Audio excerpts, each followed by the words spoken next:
السلام علیکم، جمعہ مبارک۔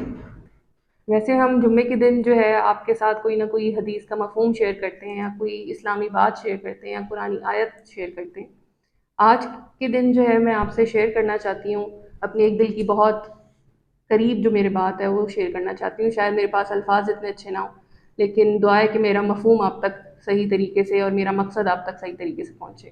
ہمارے فلسطینی بہن اور بھائی جو ہیں وہ اس وقت ہماری طرف بڑی امید بھری نظروں سے دیکھ رہے ہیں کہ ہم ان کے لیے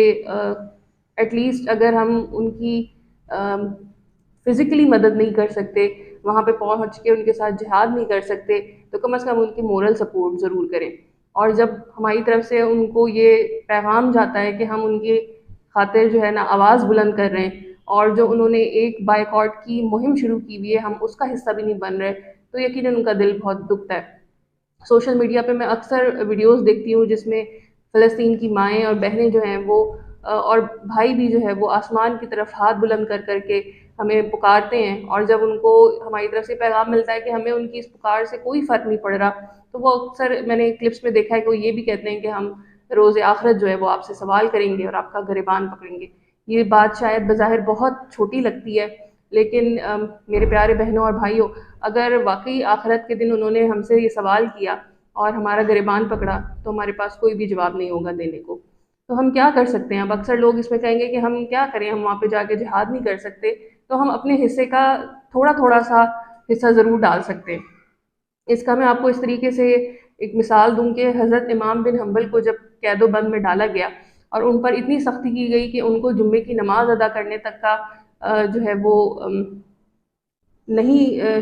دی جاتی تھی، جمعے کی نماز تک ادا نہیں کرنے دی جاتی تھی، لیکن وہ ہر جمعے پہ جو ہے وہ دروازے تک جاتے تھے، اور وہاں پہ جو دربان یا جو بھی دروگہ کھڑا ہوتا تھا ان کو منع کر دیتا تھا کہ نہیں آپ جمعے کی نماز ادا کرنے نہیں جا سکتے۔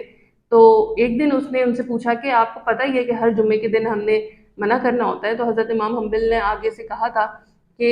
میری جو میں جس چیز کے لیے جواب دوں وہ بس صرف اتنا ہے کہ میں نے کوشش کی تھی، اس سے آگے میری پہنچ نہیں ہے یا میرا اختیار نہیں ہے، لیکن اتنا اختیار ضرور تھا کہ میں اس دروازے تک آتا اور اجازت مانگتا، اور میں اسی کے لیے جو ہے وہ جواب دوں۔ اور پھر ایک اور مثال میں آپ کو یہ دوں کہ حضرت ابراہیم علیہ السلام کو جب نمرود نے آگ میں ڈالا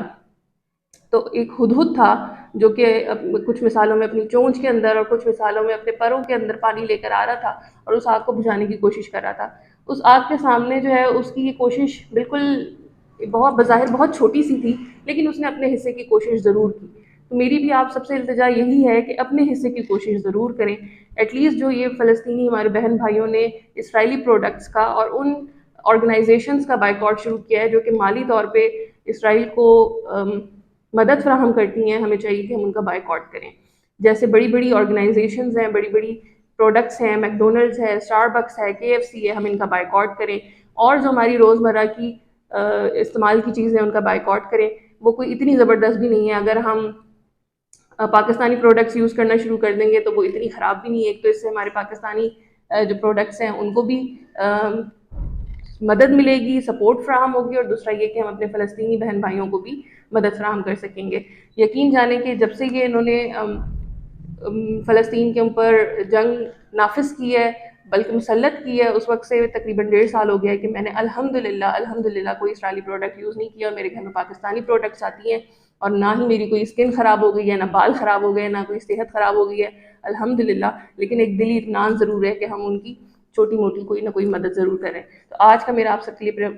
جو پیغام ہے وہ یہی ہے کہ آپ اپنی اس بہن کی بات سنتے ہوئے سمجھتے ہوئے ضرور اس پہ عمل کریں گے اور اسرائیلی پروڈکٹس کا ضرور بائیکاٹ کریں گے۔